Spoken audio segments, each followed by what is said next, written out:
नमस्कार दोस्तों, मैं श्रवण आप सभी का स्वागत करता हूं अपने YouTube चैनल परीक्षा रात्रि पर। हम विजयनगर साम्राज्य को जानने का प्रयास कर रहे थे। इसमें हम संगम वंश के बारे में जान रहे थे, जिसमें हम देवराय प्रथम तक पढ़ चुके थे। आज हम उससे आगे पढ़ेंगे और आज हम देखेंगे देवराय द्वितीय के बारे में। तो आप सभी बने रहिए, कॉपी कलम निकालिए, नोट करते रहिए और साथ ही समझते रहिए।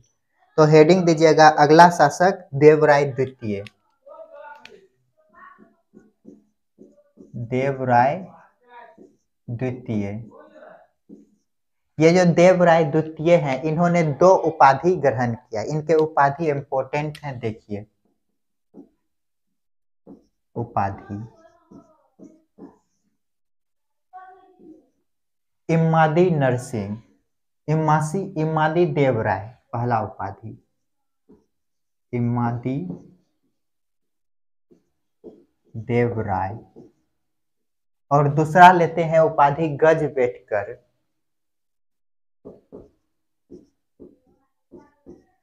गजबेटकर, गज क्या होता है? हाथी, हाथी को मारने वाला, इसका अर्थ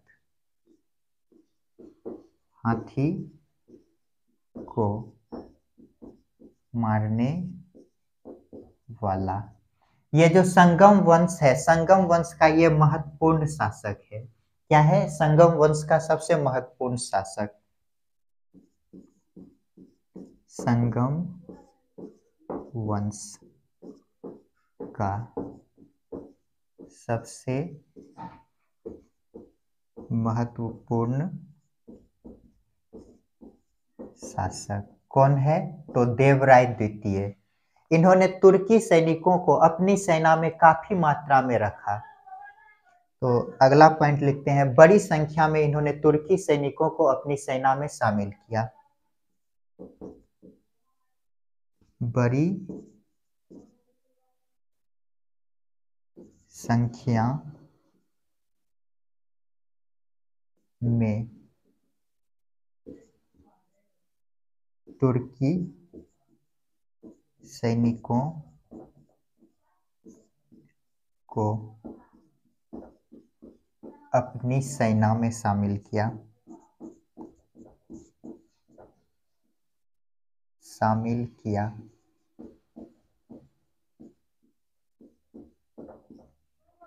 और यदि देखें, फारस के शासक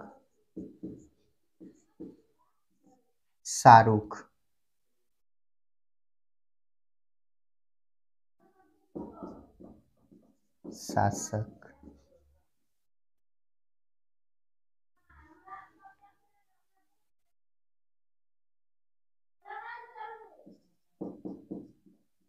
शासक कौन है? शाहरुख।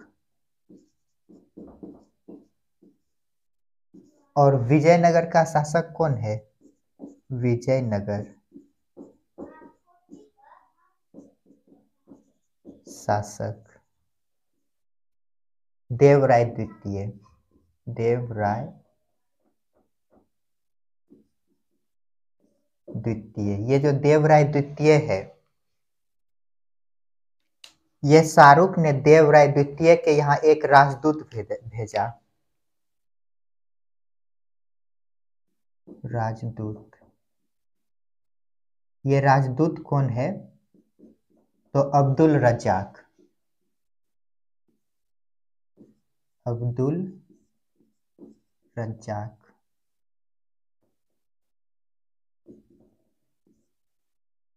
तो देखिए यहां तक क्या देखे, देवराय द्वितीय इन्होंने दो उपाधि ग्रहण किए। कौन कौन उपाधि लिया है? तो इम्मादी देवराय, पहला उपाधि कौन सा है? इम्मादी देवराय। और दूसरा उपाधि क्या है? गजवेटकर। गजवेटकर का यदि अर्थ देखे तो क्या होता है? हाथियों को मारने वाला।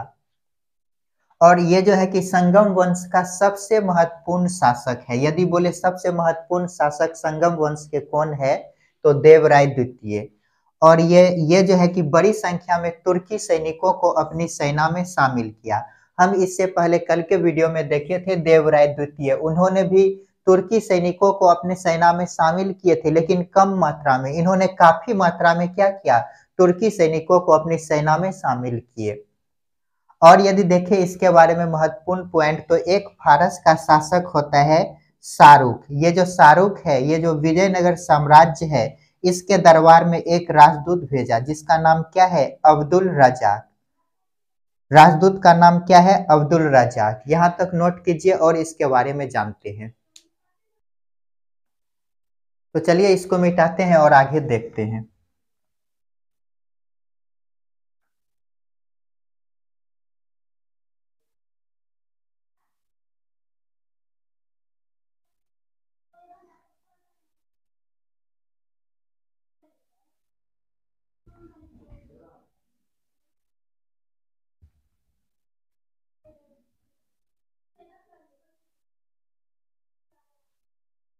और देखिए इसके बारे में,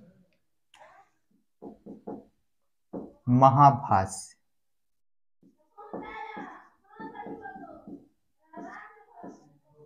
महाभाष्य नामक ग्रंथ, ये क्या है, तो महाभाष्य नामक ग्रंथ है। इन्होंने इस पर एक कमेंट लिखा है, भाष्य नामक पर,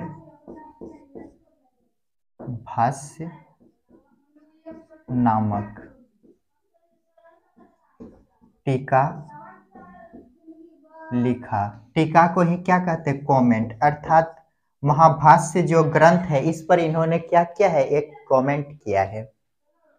और महानाटक, महानाटक इसके द्वारा लिखा गया, जिसका नाम है सुधा निधि। सुधा निधि। और इसके एक मंत्री थे, मंत्री कौन है, लखना। ये जो लखना है, इसे समुद्र का स्वामी कहा जाता है, समुद्र का स्वामी। यदि बोले समुद्र के स्वामी किस मंत्री को कहा जाता है, तो लखना। और ये जो संगम वंश है, इसका अंतिम शासक हुए विरूपाक्ष। अंतिम शासक कौन हुआ, विरूपाक्ष। विरूपाक्ष। ये जो विरूपाक्ष है, इसका हत्या सालुब नरसिंह के द्वारा किया गया। हत्या सालुब नरसिंह द्वारा किया गया। और ये सालुब नरसिंह जो है कि इसकी हत्या कर सालुब वंश की स्थापना करते हैं विजयनगर में। तो देखिए यहाँ तक क्या देखे, देवराय द्वितीय, इनके द्वारा जो है कि एक कमेंट किया गया है। महाभाष्य ग्रंथ जो है, इस पर इन्होंने एक कमेंट किया है। किस बुक के माध्यम से इन्होंने कमेंट किया है, तो भाष्य नामक टीका लिखकर इस पर क्या किया है, कमेंट किया है। और महानाटक, इसके द्वारा एक महानाटक लिखा गया है, सुधा निधि। क्या लिखा गया है, सुधा निधि। और इसके एक मंत्री थे लखना, कौन है, लखना। लो लिखिएगा, लखना। ये जो लखना है, इसे क्या कहा जाता है, समुद्र का स्वामी। समुद्र के स्वामी किस मंत्री को कहा जाता है, लखना को। और इस वंश का अंतिम शासक कौन हुआ, तो विरूपाक्ष। ये जो विरूपाक्ष है, इसकी हत्या सालुब नरसिंह के द्वारा किया गया और इन्होंने सालुब वंश की स्थापना की है।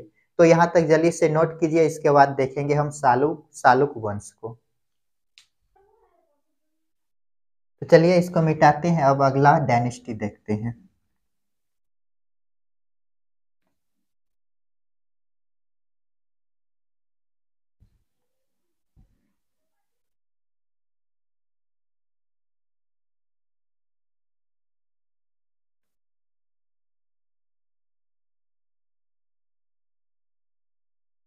हेडिंग दीजिएगा सालुब वंश।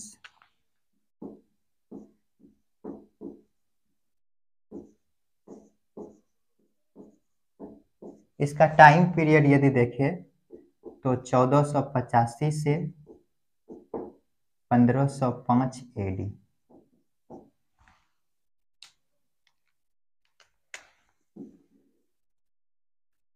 संस्थापक संस्थापक कौन हुए? सालुब नरसिंह।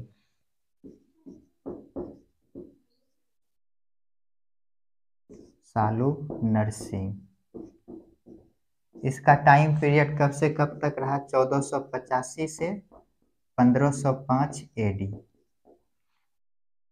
ये जो है कि पहले शासक बनने से पहले चंद्रगिरी का ये क्या थे? गवर्नर थे।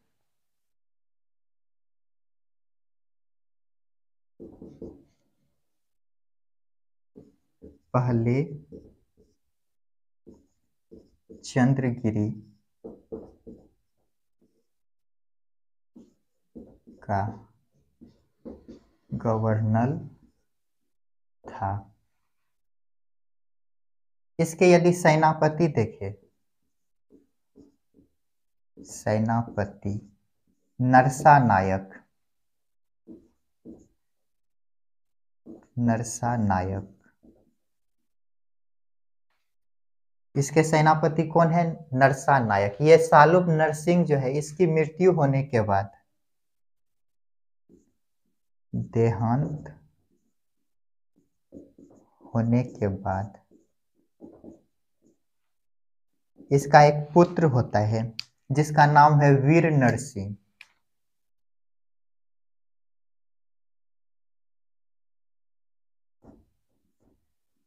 इसका पुत्र कौन है? इम्मादी नरसिंह। इम्मादी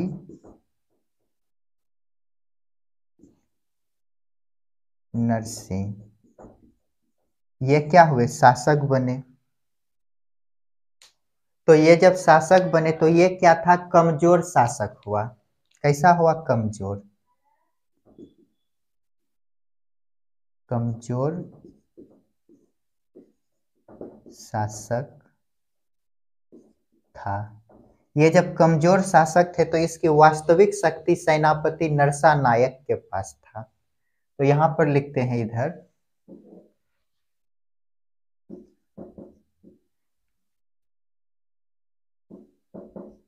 वास्तविक शक्ति किसके पास था? सेनापति। सेनापति कौन है? नरसा नायक। नरसा नायक के पास। ये क्या क्या नरसा नायक ने? इम्मादी नरसिंह को कैद कर लिया और पोनेकुंडा दुर्ग में डाल दिया।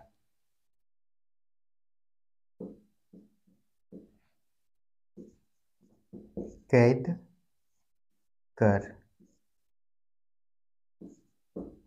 पोनुकुंडा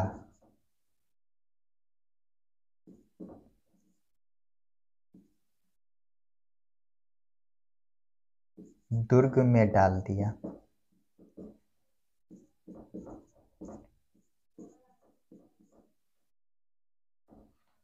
और इसके बाद ये जो नरसा नायक है, इसका यदि पुत्र देखिए, इसका पुत्र वीर नरसिंह हुए। कौन हुआ पुत्र? वीर नरसिंह। वीर नरसिंह। ये जो वीर नरसिंह है, इन्हों तो दुर्ग में कैद करके डाल दिया, लेकिन ये जो वीर नरसिंह है इसकी हत्या कर दिए।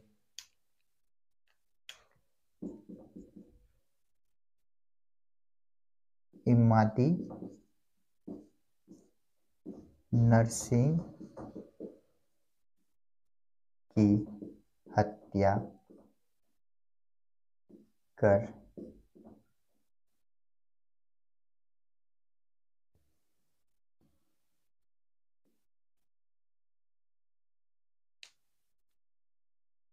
इन्होंने तुलुव वंश की स्थापना की। तुलुव वंश की क्या किया? स्थापना किए। तो देखिए यहां तक क्या देखिए, ये जो सालुब वंश है इसके संस्थापक कौन हुए?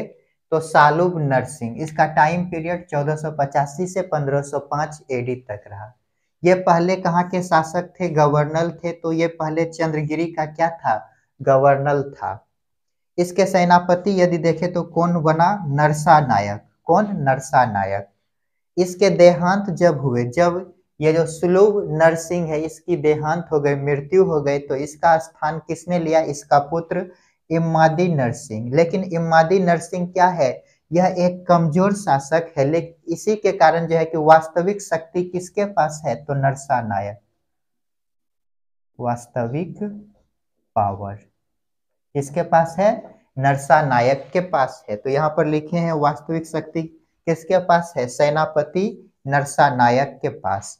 इन्होंने क्या किया? इसके पास शक्ति होने के कारण इसे कैद कर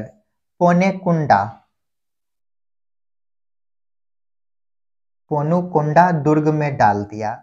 इन्होंने तो दुर्ग में डाल दिया, उसके बाद इसका पुत्र एक बना वीर नरसिंह। कौन हुए? वीर नरसिंह। इसने इसकी हत्या कर दिए और तुलुव वंश की स्थापना किए। ये जो तुलुव वंश है इसके बारे में हम कल के वीडियो में देखेंगे, जल्दी से इनको नोट कीजिए। तो दोस्तों आज के लिए इतना ही, मिलते हैं नेक्स्ट क्लास में जिसमें हम तुलुक डायनेस्टी के बारे में पढ़ेंगे। तो आप सभी खुश रहिए, पढ़ते रहिए और अपने माता पिता का सम्मान कीजिए। और साथ ही मेरा वीडियो यदि आप सभी को पसंद आता है तो लाइक शेयर कमेंट और साथ ही सब्सक्राइब कीजिए। मिलते हैं नेक्स्ट क्लास में।